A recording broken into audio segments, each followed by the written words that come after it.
ভয়াবহ পৰিৱেশৰ মাজতে এখন বিশেষ বজাৰ গোন্ধ মানে আপোনাৰ ক'বলৈ নোৱাৰি আৰু মানুহৰ কাষ্টমাৰ সোমালে নাকত ধৰি ধৰি পিনে আহে জনস্বাস্থ্যৰ প্ৰতি চৰম ভাবুকি অহাৰ অভিযোগ বিভাগীয় কৰ্তৃপক্ষৰ নীৰৱ ভূমিকাৰ বাবে এনে পৰিৱেশৰ আশংকা এক অস্বাস্থ্যকৰ পৰিৱেশৰ মাজত ৰাজ্যৰ এখন বিশেষ বজাৰ এই বজাৰখনে হৈছে গেলেকীৰ দৈনিক বজাৰ আৱৰ্জনাৰে ভৰি পৰিছে এই বিশেষ বজাৰখন যাৰ বাবে এক অস্বাস্থ্যকৰ পৰিৱেশৰ মাজত দৈনিক ব্যৱসায় কৰিবলগীয়া হৈছে ব্যৱসায়ীসকলে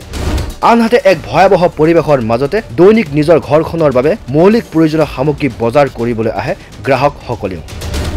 উল্লেখযোগ্য যে বিগত বছৰত নাজিৰাৰ খণ্ড উন্নয়ন বিষয়াৰ উপস্থিতিত এক বেচৰকাৰী সংস্থা গঠন কৰি আৱৰ্জনাসমূহ নিষ্কাশনৰ বাবে ব্যৱস্থা গ্ৰহণ কৰা হৈছিল যদিও বৰ্তমানে এই সকলোবোৰ ফুটুকাৰ ফেনত পৰিণত হ'ল বুলি অভিযোগ উত্থাপিত কৰিছে ব্যৱসায়ীসকলৰ লগতে অসম জাতীয়তাবাদী যুৱ ছাত্ৰ পৰিষদৰ বিষয়ববীয়াই NGO ইয়াৰ জাবৰ জোঁথৰখিনি নি পিনে আপোনাৰ ওচৰৰ কমলাবাৰীত নি পিনে পেলাইছিলে কিন্তু তাৰ পিছৰ পৰা দেখিছোঁ আগত যেনেকুৱা আছিলে তেনেকুৱাই হৈ আছে নিনি আপোনাৰ 1 বছৰ হ'ল এই বাৰিষা আহিলে 1 বছৰ হ'ল অসুবিধা ইয়াত বহুত অস্বাস্থ্যকৰ পৰিৱেশৰ সৃষ্টি হৈছে তো আপোনাৰ মানুহে বজাৰ কৰিবলৈ আহিবলৈ অসুবিধা পায় ইমান দুৰ্গন্ধ পানী ওলাই নাযায় পানী ওলাই যাবলৈ আমি নিজে ব্যৱসায় কৰা মানুহখিনিয়ে নিজে ড্ৰেইন চাফা কৰিব লগা হয় এতিয়া পইচা ব্লকৰ মানুহ আহি পিনে গধূলি সময়ত আহে অকলে পইচা তুলিবলৈ আহে কিন্তু এদিনো চাফা কৰা দেখাই নাই আজি 2 মাহমান হ'ল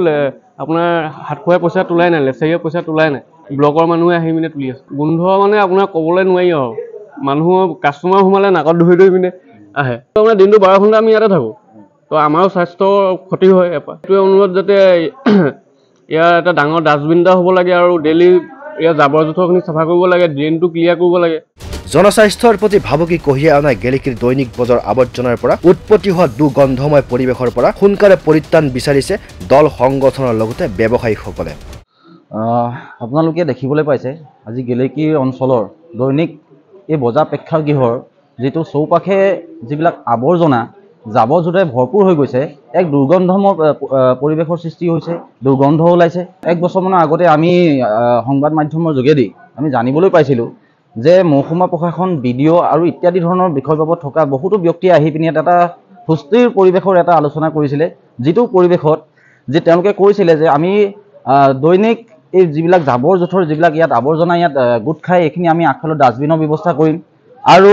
সেই ডাষ্টবিনত জমা হোৱা জাবৰ জোঁথৰ আমি সাপ্তাহিক আমি নি পিনে এডোখৰ আছুতীয়া ঠাইত য'ত আমি এই জাবৰ জোঁথৰ পেলালে আমাৰ পৰিৱেশ বিনষ্ট নহয় মানুহখিনি যাতে সুস্থ অৱস্থাত থাকিব পাৰে তো তেনেকুৱা এটা ব্যৱস্থা তেওঁলোকে ল'ম বুলি কৈছিলে কিন্তু আজি 1 বছৰ অতিক্ৰম কৰিলে এই বস্তুটো সমস্ত মানে ফুটুকা ফেনত পৰিণত হৈ পৰিলে তো গতিকেলৈ এই ব্যৱস্থাটো যাতে মহকুমা প্ৰশাসনে অতি সোনকালে কৰক কাৰণ কেলৈ আজি দেখিবলৈ পাইছে যে ইয়াত সমস্ত ইয়াত এই পৰিৱেশৰ চাৰিওফালে আমাৰ যেটো পৰিৱেশৰ বৰ্তমান সৃষ্টি হৈছে ইয়াত দুৰ্গন্ধময় এটা পৰিৱেশ আৰু গোটেই আৱৰ্জনা হৈছে এতিয়া বাৰিষা আহি আছে ইয়াৰ পৰা শাক পাচলিৰ পৰা যিবিলাক ইয়াত লেতেৰা আৱৰ্জনা যিবিলাক হৈছে ইয়াত নানা ধৰণৰ আমাৰ ৰোগ হ'ব পাৰে অৱশ্যে এই সকল লোকৰ অভিযোগৰ ভিত্তিত বিভাগীয় কৰ্তৃপক্ষই কেনে ব্যৱস্থা গ্ৰহণ কৰিব সেয়া পৰৱৰ্তী সময়তে লক্ষণীয় হ'ব গেলেকীৰ পৰা ৱাহিদ আলীৰ ৰিপৰ্ট মাই নিউজ এনে